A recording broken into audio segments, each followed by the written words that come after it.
Judd, Zulgad, Andrew, Krammer, 1500ESPN.com. Andrew, of course, has been in Mankato the whole time covering Vikings training camp. Vikings getting ready, Andrew, for their second preseason game Friday night in Buffalo.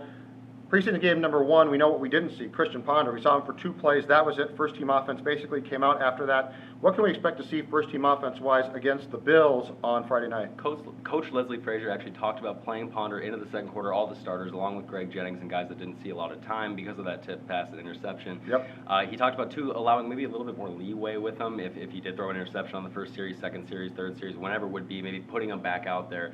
Because guys like Greg Jennings and Jerome Simpson certainly lobbied for more playing time in that first game, and Frazier stuck to his plan. So I think he's going to be a little more lenient this time because he wants to see what they can do. What are we talking about when we're talking about Jennings? Now, I've seen this whole thing where Jennings runs routes in a certain way.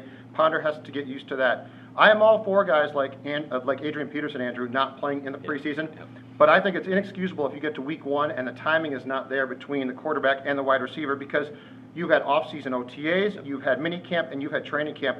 Doesn't that timing between the quarterback and the wide receiver, Ponder, Jennings, Ponder, Simpson, etc., need to be there?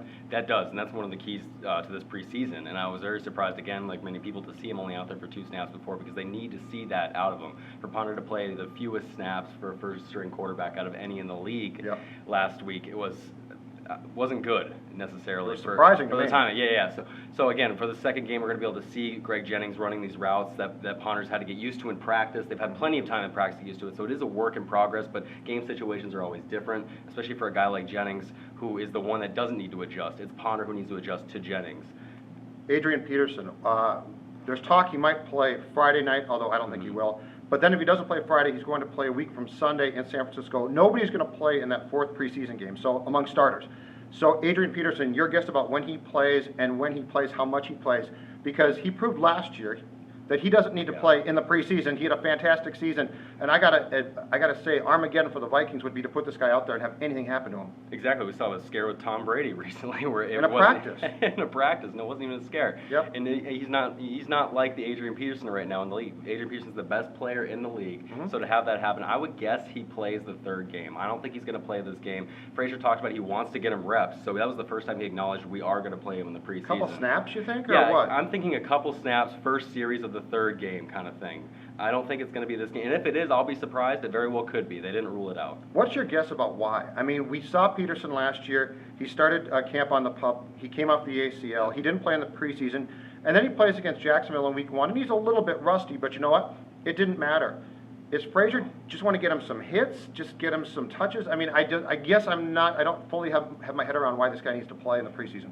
Honestly, what I thought it was going to be What's your guess? I thought they were going to keep him in the dark about it and not necessarily commit to the media that we're going to play him like he did earlier this week. Right. My guess was they were going to keep him in the dark and just say, Pearson, we might put you out there, just so he's sitting there going, okay, maybe I will, maybe I won't, because you don't want to let him know you have 3 weeks off.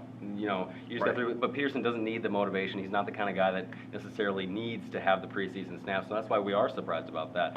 But my guess is they want to put him in there for a couple snaps just to get his head hit a little bit. Maybe it's the new rule with the helmet. Maybe with the crown of the helmet? Yeah, the crown of the helmet. maybe. Maybe you want to get a few of those extra hit flags out of the way, just to get those out of the way for him, get used to it. Maybe they're going to call it a little more in the preseason to test it, test the field temperature of the rule. So maybe that's it. Jerome Felton undergoes an emergency appendectomy. The Vikings Pro Bowl fullback is out for the rest of the preseason. He should be back for week 1. What does this mean for young Zach Line, who had, the 61-yard touchdown in the first preseason game? And now, all of a sudden, I wouldn't say he has a great chance to make the roster, but he's your featured fullback, right?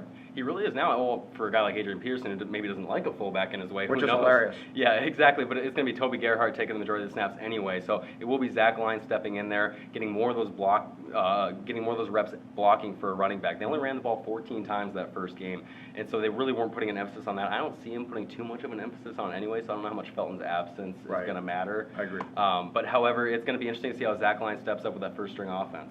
Give me some defensive keys. Desmond Bishop is finally going to play. He has to play, and I think he has to play pretty well. Bishop and, to me, the defensive secondary, especially the cornerbacks and the nickel package are key in this game. Yeah, and people forget, too, Buffalo put up 44 points last week against Indianapolis, and so they're going to be throwing the ball around. Kevin Cobb's making the first start for Buffalo, and I think Xavier Rhodes coming for his first NFL debut, told me he was going to be excited about that. He's coming off that hamstring injury. He said it really wasn't a big deal to begin with, but Desmond Bishop coming off a groin injury. So we're going to see these guys for the first time, and it's going to be important to see how they work in that pass coverage, especially in the nickel formation where Xavier's going to be starting essentially as that third-string corner. And I found it very intriguing this past week that Les Frazier, he rarely criticizes players. He never calls players out. He came as close to challenging a guy as I've ever seen in his quotes about Desmond Bishop and basically what Bishop has to do. I thought that was interesting. He didn't accuse Bishop of dogging it, but he certainly suggested that he play. Yeah, I thought that was very interesting. Definitely, and Bishop has told me too he's really wanted to get on the field, and he keeps, it's interesting how he holds himself because he says, I hopefully can stay on the field. And that's not really what you want to hear out of a veteran linebacker. No, you want him to stay on the field. Yeah, you want to say, yeah, I'll be out there. But, you know, so Frazier had to kind of prod him a little bit, and we'll see him out there on Friday. Last thing, Josh Robinson in the nickel. How important is it that he gets reps inside in the nickel? He's a second-year player. He's an outside cornerback by nature. Winfield is the guy that was inside all of last season. To me, this is absolutely key because you open against Detroit with Stafford and Calvin Johnson, and then you go to Chicago and play Cutler and Brandon Marshall. To me, if you have any problems in that passing game, it could be a disaster, and you could be 0-2 real quick. That's a rough start with Calvin Johnson and Brandon Marshall, and they're both on the road as well, neither in the Metrodome. So with the secondary that's unproven, you're filling inexperience with inexperience. Josh Robinson's moving from the outside to the slot. Only in his second year, Xavier Rhodes is going to come in then and fill that third corner there in the nickel. So it's more inexperienced. It's a guessing game. Who knows how they're going to do, and Buffalo's going to be a good test for that. And keep in mind, Chris Cook is the veteran of that group, and he has never played more than 10 games in a season. Yep. So this is what's scary to me. And Chris Cook is injury prone. So you have poor Xavier Rhodes, who's a rookie, who should be pretty good. You have Chris Cook, who has never played more than 10 games in a season, and you're asking Josh Robinson to play a new, very unique position. It should be interesting. At least we'll get to see some starters tomorrow night. The next two games should be fun at least. And then, of course, they come home to the Metrodome, and they play a completely meaningless game where nobody will play. So if you're a season ticket holder and you paid for games 1 and 4, you got a raw deal. Judd, Zulgad, Andrew Krammer, read Andrew's work. It's been outstanding. 1500ESPN.com is where you find it. You can hear me and Dubé on 9 to 1 Monday through Friday, 1500 ESPN. Thanks for watching our Vikings video on 1500ESPN.com.